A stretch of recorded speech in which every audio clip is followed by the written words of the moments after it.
Itu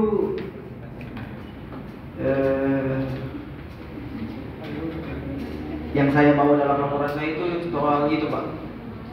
Kenapa di altar itu dipagari sedangkan di alkit di daerah selatan itu nggak dipagari? Ya mengundang nuansa mistis dalam diri saya untuk mempertanyakan itu karena hal-hal seperti itu kadang menurut budaya-budaya di Jawa mungkin punya narasinya sendiri.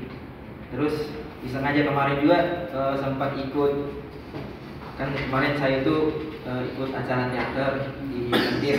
Jadi pernah pentasnya di dekat Abi Raya. Kalau teman-teman tahu waktu kita foto-foto barengnya di dekat di lampu merah itu, ya silakan Pak.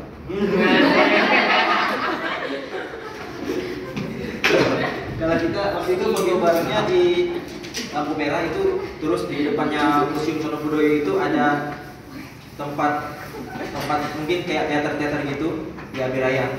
Jadi iseng-iseng aja wawancara mas-mas angkringannya di situ, sekalian nikmati kopi sama nongkrong-nongkrong sederhana aja. Terus wawancara dikit sama mas angkringannya, bilang, Mas, emang kenapa sih di altar ini dipagari sedangkan di altar itu enggak? Katanya, kata masnya itu hanya ingin mengembalikan itu nuansa altar yang dulunya itu terlihat rapi sama bersih. Tapi jujur saya kurang puas dengan jawaban itu karena ya menurut saya tidak ada yang, pasti ada yang aneh aja dari pemagaran itu. Setelah saya telusuri kayak tanya-tanya terus, akhirnya masnya jawab kalau itu juga ada kaitannya sama filosofi garis imajinernya Jogja. Mungkin teman-teman kalau buka di Google itu udah masuk di UNESCO. Filosofi garis imajinernya Jogja itu mulai dari Gunung Merapi, terus lurusnya tuh ke Tugu Jogja, lurus lagi Nongkrong itu ke altar. Kalau mau ditarik garis lurus terus sampainya ke laut pantai selatan. Nah di situ tuh, makanya mereka kasih tahu kalau hal-hal mistisnya mungkin ya karena ada hubungannya sama garis pantai selatan, garis imajiner itu. Terus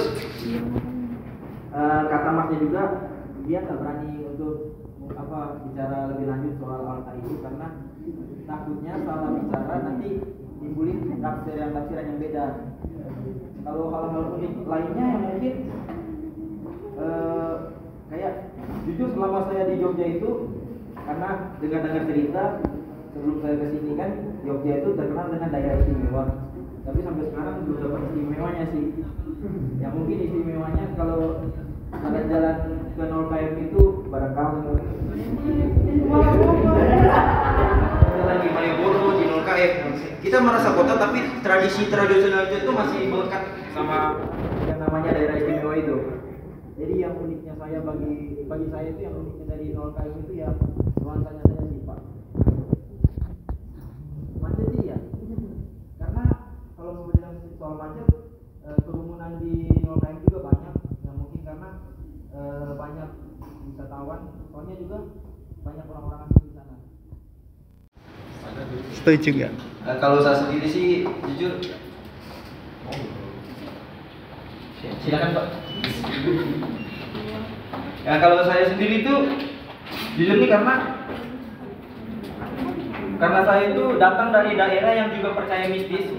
Jujur itu ayah saya orang NTT, ibu saya orang Sulawesi Tanah Toraja yang sama-sama dua-dua daerah itu kuat akan hal-hal mistis. Jadi kalau disenggol soal mistis, saya ikut terbawa arus ke hal-hal mistis.